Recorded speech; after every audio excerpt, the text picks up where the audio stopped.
let's talk about money. When I was little, I grew up with a lot of money. Money for me was like running water. If I wanted money, I was simply asking for money and I had it. There was no significance. It was type of my lifestyle. Well, when I grew up and unfortunate events happened in our family, the household provider, our dad, was not able to provide us with the money that we were used to. I didn't know how to get it. And also, I was living in a poor mentality.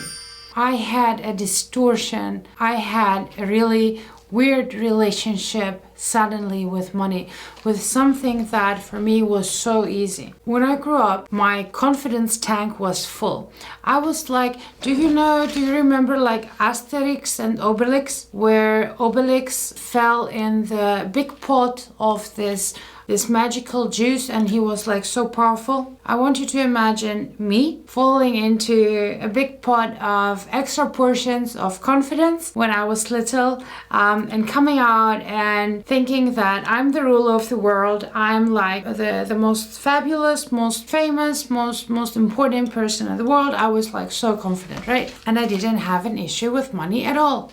I loved it. After the unfortunate events that happened in our family, I started not having a good relationship with money at all. I felt that I wasn't good enough and I was unworthy to live a good lifestyle.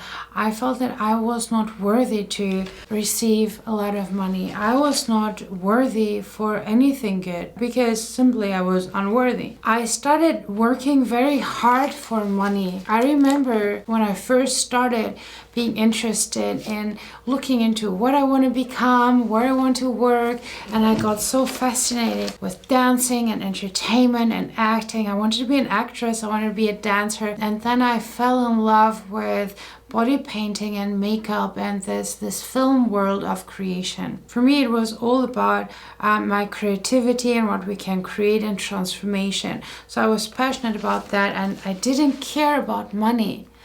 I remember a time where I was so passionate about what we can create in the world that money was not an issue. And then a second reality came into my life and it was all about money, because I took on all the problems of my dad, of our family. The household provider was down, so I became a mom and a dad.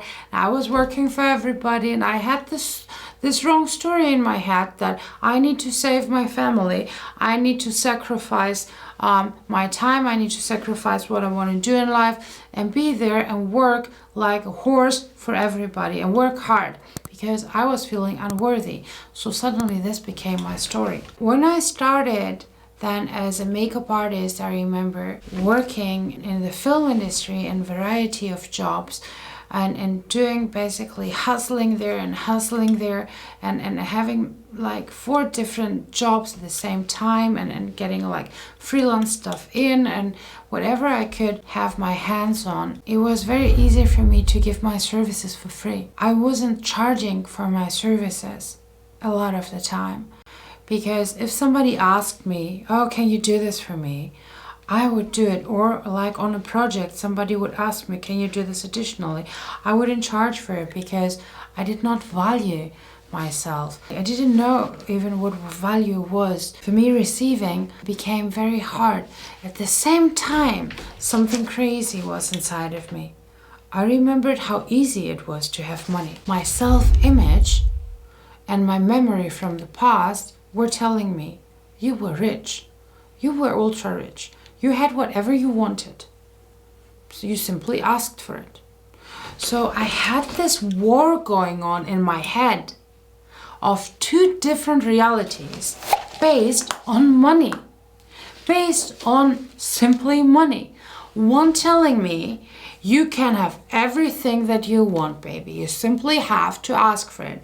You're so worth it. You're born rich. You're worth it. And the other one telling me, are you crazy? You're not good enough. You're unworthy. You failed so many times. How dare you? Shame on you. And I was putting shame on myself. So how do you survive with two stories that are money-based, that the one has nothing to do with the other? This meant that my life was, I was out there working a lot, hustling a lot, making money, losing money, doing a lot of stuff for free, not valuing my services, and having a story of, oh, people cannot pay me. Oh, the economy is not good. I'm not good enough. I need to have a status to charge for this. Only till the time where I simply made a choice. And I started closing one deal after the other. And I started asking for more and more money. I figured out it's the same thing. Either I ask for 5, for 50, or 500, or 5,000. It's the same thing. It's just some zeros at the end. I looked at it and I thought, I'm rich. I want to go back to rich. I want to be paid what I'm worth. And I started, even when I wasn't feeling like that, I started programming myself to asking for more money. Do you know the weird thing? People were coming, especially like close people to me, and were saying, especially I remember when I closed one deal in the Greek television where I was one of the highest paid people there. It was known, the deal that I closed, not only for me but also for my team. And I had people from my environment coming to me, telling me, how dare you to ask for this amount of money? Who do you think you are? And they were telling me and projecting to me all the limiting beliefs that I was believing about myself. When we started our business, Toledo Education with Vicky, it was really interesting because we had to charge for our services. We didn't have like hustle things going on. We didn't have the job also going on. This was a business. We have services and we love to serve our clients and to receive money. It was really interesting to see Vicky blooming up and starting to receive money and what she was worth, and also for me to become a better receiver and simply to say, I love to work with these people. We're creating their brands. They're making millions and millions with our services.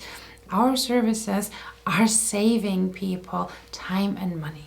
So I want you to think of your relationship with money, and then I want you to practice simply receiving money, because it's energy and you're worth it.